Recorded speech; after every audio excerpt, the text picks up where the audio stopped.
മലയാളിക്ക് അടുക്കളയിൽ അവരുടെ വിഭവങ്ങളിൽ ഒഴിച്ചുകൂടാൻ പറ്റാത്ത ഒന്നാണ് വെളിച്ചെണ്ണ. വെളിച്ചെണ്ണയ്ക്ക് തീ വിലയായി മാറിക്കൊണ്ടിരിക്കുകയാണ്. ഇപ്പോൾ 500 രൂപയ്ക്ക് അടുത്തൊക്കെ ലിറ്റർ വെളിച്ചെണ്ണയ്ക്ക് 500 രൂപയ്ക്ക് അടുത്തൊക്കെ എത്തിയിരിക്കുകയാണ്. ഞാനൊരു സൂപ്പർ മാർക്കറ്റിലാണ് ഉള്ളത്, കോഴിക്കോട് മെഡിക്കൽ കോളേജ് ഭാഗത്തുള്ള. ഇപ്പോൾ ഇവിടുത്തെ സ്റ്റാഫ് തന്നെ ചേരുന്നുണ്ട്. അപ്പോൾ എങ്ങനെയാണ് ഓരോ വെളിച്ചെണ്ണ ബ്രാൻഡിൻ്റെയും വില?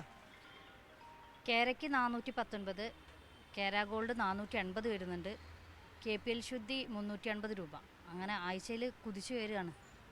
480 വരെയുള്ള ബ്രാൻഡ് ഉണ്ടല്ലേ? ബ്രാൻഡ് ഉണ്ട്, 480 വരെ ഉണ്ട്. ഇതിപ്പോൾ എങ്ങനെയാണ് ഈ നിലയ്ക്ക് വില കൂടാൻ തുടങ്ങിയിട്ട് എത്രയായി? ഒരു മാസത്തിൻ്റെ അടുത്തായി, ഒരു മാസമല്ല 2 മാസമായി. ഇങ്ങനെ അപ്പോൾ ആഴ്ച കൂടുന്തോറും വില കൂടി വരും.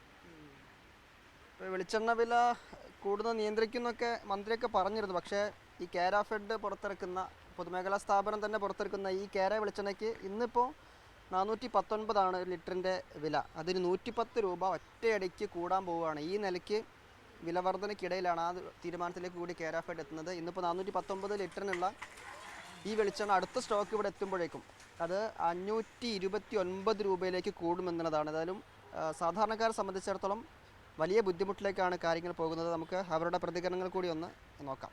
വീട്ടിൽ അത്യാവശ്യമായിട്ട് വേണ്ട സാധനമൊക്കെ അല്ലേ വെളിച്ചെണ്ണ അതുപോലത്തെ സാധനമൊക്കെ. അപ്പം അതിന് വില കൂടി നമ്മൾ എന്തായാലും ബുദ്ധിമുട്ടുണ്ടാവുമല്ലോ.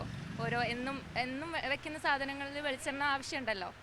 അപ്പോൾ അതിന് വില കൂടിയ ബുദ്ധിമുട്ട് തന്നെയാണ്. ഈ വെളിച്ചെണ്ണയ്ക്ക് പകരം പാം ഓയിലാണെങ്കിലും സൺഫ്ലവർ ഓയിലാണെങ്കിലും ഒക്കെ വില കുറച്ച് കുറവാണ്. പക്ഷേ അത് മതിയോ? മലയാളിയെ സംബന്ധിച്ച് വെളിച്ചെണ്ണ തന്നെ പ്രധാനപ്പെട്ടൊരു ഐറ്റം അല്ലേ? വെളിച്ചെണ്ണ മലയാളികൾക്ക് എല്ലാ ദിവസവും ഉപയോഗിക്കുന്ന എല്ലാ ഭക്ഷണത്തിലേക്കും ഉപയോഗിക്കുന്ന. അപ്പം ഇങ്ങനെ വില കൂടിയാൽ പ്രശ്നകരം തന്നെയാണ്. അതാ വെളിച്ചെണ്ണയ്ക്ക് തീ വിലയാണ്. നമ്മളെ ബാധിക്കുന്നുണ്ടോ അത്? തീർച്ചയായിട്ടും എല്ലാവരും ബാധിക്കുന്നുണ്ട്. തേങ്ങയ്ക്ക് അതുപോലെ വില കൂടുതൽ, അതുപോലെ വെളിച്ചെണ്ണയ്ക്ക് വില കൂടിക്കൊണ്ടിരിക്കുകയാണ്. സാധാരണക്കാർക്ക് വാങ്ങിച്ച് ഉപയോഗിക്കാൻ പറ്റാത്ത അവസ്ഥയിലേക്ക് എത്തിക്കൊണ്ടിരിക്കുകയാണ്. ചേച്ചി, വെളിച്ചെണ്ണയ്ക്ക് 500 രൂപയ്ക്ക് അടുത്തൊക്കെ എത്തിയിട്ടുണ്ട്. നമ്മളെ ബാധിക്കുന്നുണ്ടോ? തീർച്ചയായും ബാധിക്കുന്നുണ്ട്. എങ്ങനെയാണ് ഇപ്പോൾ മാനേജ് ചെയ്യുന്നത്? ഇപ്പോൾ വെളിച്ചെണ്ണ കുറച്ച് ഉപയോഗിച്ചിട്ട് അങ്ങനെ, അല്ലെങ്കിൽ ആദ്യം കുറേ നമ്മൾ വാങ്ങി 500 അങ്ങനെയൊക്കെ വാങ്ങിയിട്ടുണ്ടായിരുന്നു. ഇപ്പം 100 ആയിട്ട് ചുരുക്കിയിട്ടുണ്ട്.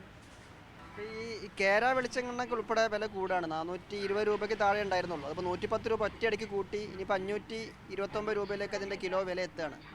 പൊതുമേഖലാ സ്ഥാപനം ഇറക്കുന്ന വെളിച്ചെണ്ണ കൂടിയാണ്. അതും സാധാരണക്കാർക്ക് തിരിച്ചടിയായി മാറിയല്ലേ? തീർച്ചയായും സാധാരണക്കാരാണ് ഇതിൽ കൂടുതൽ ബുദ്ധിമുട്ടുന്നത്. ഏതായാലും മലയാളിയെ സംബന്ധിച്ച് വലിയ ബുദ്ധിമുട്ടിലാണ് കാര്യങ്ങളുള്ളത്.